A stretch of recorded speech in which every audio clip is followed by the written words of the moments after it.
it's Katie Farner, Director for the Sunshine State Superstars. I saw a video today that totally inspired me. I shared this video on our team Facebook page just a little while ago, and this video is called The Science of Persuasion.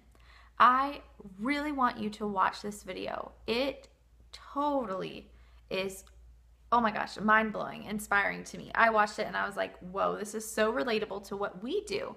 So I wanted to make a video that talks about those same 6 factors of persuasion, but make them relative to our Scentsy family business. Whether we are trying to persuade someone to host a party with us or join our team, persuasion is a very important part of what we do, and it's going to make or break the difference for our business, whether someone is going to be persuaded to say yes or they're going to say no. So definitely watch the video, Science of Persuasion. It's on YouTube, so you can just search it. So maybe pause this video and then go watch that one and come back to watch this video. Because that video is just very generic for any type of work, I guess you would say. But I'm going to make one that talks about the same 6 areas, but in a more Scentsy specific way. So this video starts by sharing that for over 60 years, scientists have been doing research on what factors do people consider when they're going to say yes or no to something. And through their research, they have found that these are really the 6 key factors for persuading someone to say yes to your opportunity or to your offer. So I'm going to break these down Scentsy style. So the first one is reciprocity. Reciprocity is basically reciprocation. So basically socially, if you go to lunch with someone and they decide to pick up the tab, you're going to feel obliged to, in the near future, do the same thing. Take them to lunch and you pick up the tab this time. Or if somebody invites you to their baby shower, you're going to feel obligated to invite them to the next social kind of gathering you have at your house as well. So that social reciprocation, you're also going to want to share and feel in your business. So say that you've got a girlfriend and you never make time for her when she calls you and wants to chat with you about maybe some trouble she's having with her husband, or trouble she's having at work, or she just wants to share with you some great things that are going on in her life. If you're not giving an ear, lending an ear and listening to them, why would they want to listen to you when you've joined Scentsy and you think they would be great at selling Scentsy for X, Y, and Z?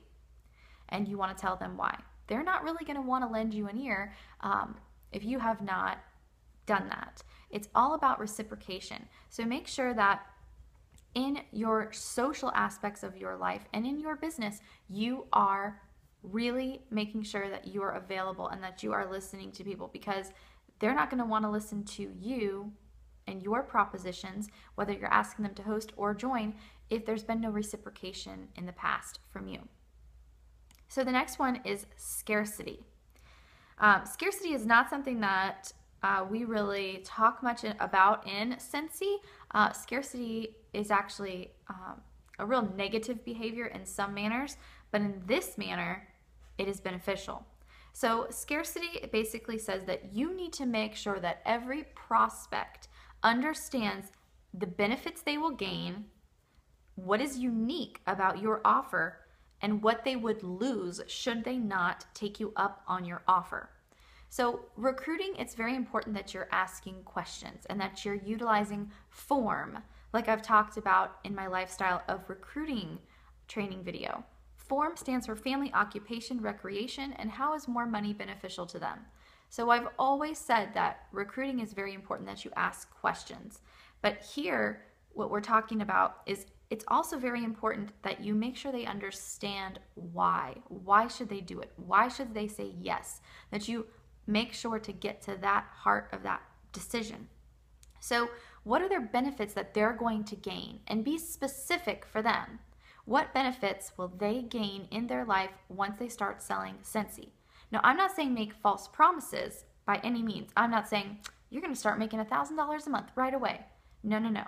I'm talking about what are the benefits that they can gain. Say they're a single mom and they're working and juggling kids and home and all that, and they just feel like they've lost themselves. Well, it's very clear to see that Scentsy, having a Scentsy business, can help her kind of with her own identity and her own thing. Something that she can feel good about, watch her progress, and feel confident in the things that she's doing. So that would be a benefit gained. If they are going to work their business and listen to your coaching, then of course they're going to have financial benefits gained. So, but you never want to make a false promise to anyone. So benefits gained. What is unique about your offer? What's unique about Scentsy Family? Why is it more beneficial to sell Scentsy than maybe something else on the market? Well, number one, it's a product that people have to replenish. People are going to need to get more, whether it's the body products or the fragrant, wax and warmers. They're going to need to purchase more. So that's one thing that makes us unique. Our compensation plan is wonderful. Make sure that you are clear about what it is that's unique about Scentsy. Whether you want to talk about Heidi and Orville or our incentive trips that we have twice a year, opportunities to earn. Whatever you feel is very unique and special about Scentsy and is going to speak to that specific person, share it. And then the last thing regarding scarcity is, what would they lose? What would they be losing out on should they say no to your proposition? And that's going to tie right back to their benefits gained. What would they be losing? So the next thing is authority. And this one I really believe in, really believe in. When he said this in the video, I was like, it's so true. People want to follow the lead of others who are credible, who are knowledgeable experts in what they're doing, which is absolutely what I'm always talking about when I'm saying you don't want to sell this and this and this and this and this. You can't be an expert of all those companies. You can't. It's not possible. There's not enough time in the day. So it goes right along with that. You want to pick one thing. Scentsy fragrance or this other company over here or this other company over here. You can't be an expert of everything. So your behaviors are going to show. Your language, your confidence is going to show whether you are a credible, knowledgeable expert or not. Now, you can't go around saying, well, I have been recruiting people for 2.5 years, and I recruited 30 people last year, and I recruited 46 so far this year. You can't go around tooting your own horn, because then you're going to sound like you're into yourself, and people are not going to enjoy that. So there's ways that you can make it clear that you are credible, that you know what you're doing in just your confidence and your language. Like when I'm talking to a potential recruit, I make sure they know, hey, when I'm training new team members, this is what we do. This is what you can expect from me. This is what I believe my commitment is to you.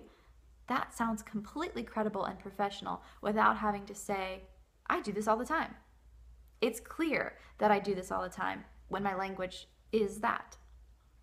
You can also ask for referrals. So say that you have a team member or a potential team member and she's on the fence. You could have current team members of yours that you've personally sponsored get in communication with her to share referrals, to share your strengths, because it comes off wrong when it comes from you. It comes off braggy, but when it comes across from other people, it's going to come out much better.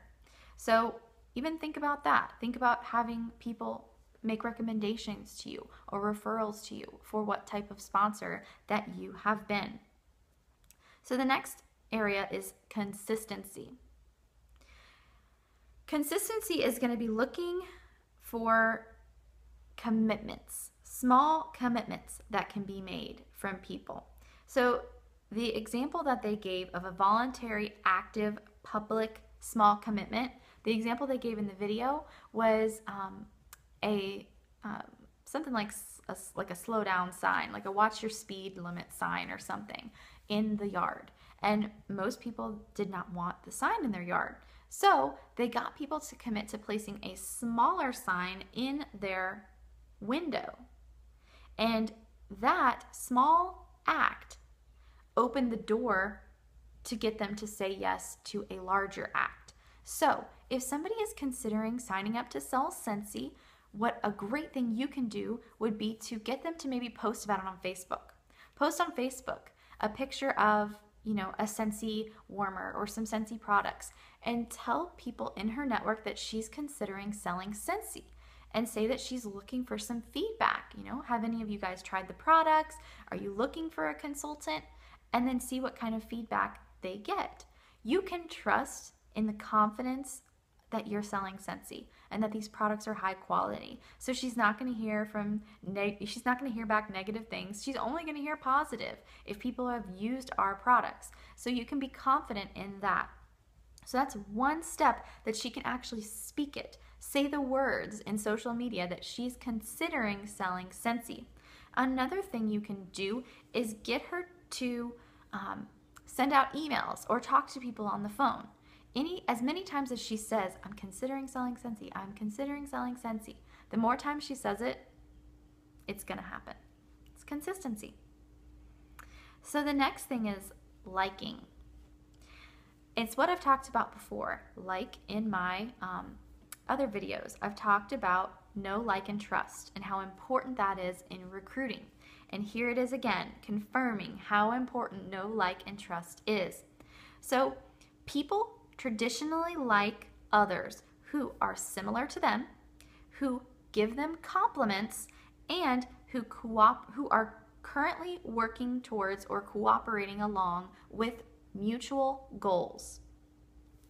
Two moms who have children the same age are going to be so much more likely to be friends and be close than somebody who is not a mom, doesn't have any children, and is working towards totally different goals. It just doesn't work as well. People tend to be close with and be friends with people who have similar paths, who are on a similar path to what you are doing. So this is the type of people that others prefer to say yes to. So how can you make yourself more likable? Well, you cannot fit into every mold. I don't have children personally at this stage in my life, so I literally cannot be as likable to somebody who does have children as someone else who has children. So of course I can't change that about myself. I can't be a bunch of different things at once, but I can be cooperative to that type of goal that they're working towards. I can be accommodating. I can talk about it and make sure that she understands that it's a positive thing and it's a good thing. So that is a part of being likable. So if you are targeting people, though, who are similar to you, you are going to have more yeses come along your way. So when you're specifically targeting people in your list of 100, people who you know well, it's going to be much more likely that you're going to get them to say yes if they are liking you. And those are going to be the three things that are going to determine how much they like you. So the last one, number 6, is consensus. So if somebody is unsure about any decision, they are most likely going to look to other people to help them make that decision. They're going to look at the behaviors of other people. They're going to ask other people. When I say that they're going to look to the behaviors of other people, I mean that they are going to be looking to other direct sales consultants they know if they're considering signing up to sell Scentsy. If they're considering hosting a party with you, they're going to be thinking about other parties they've hosted in the back of their mind, or they're going to be thinking about friends who they may know who have hosted a Scentsy party.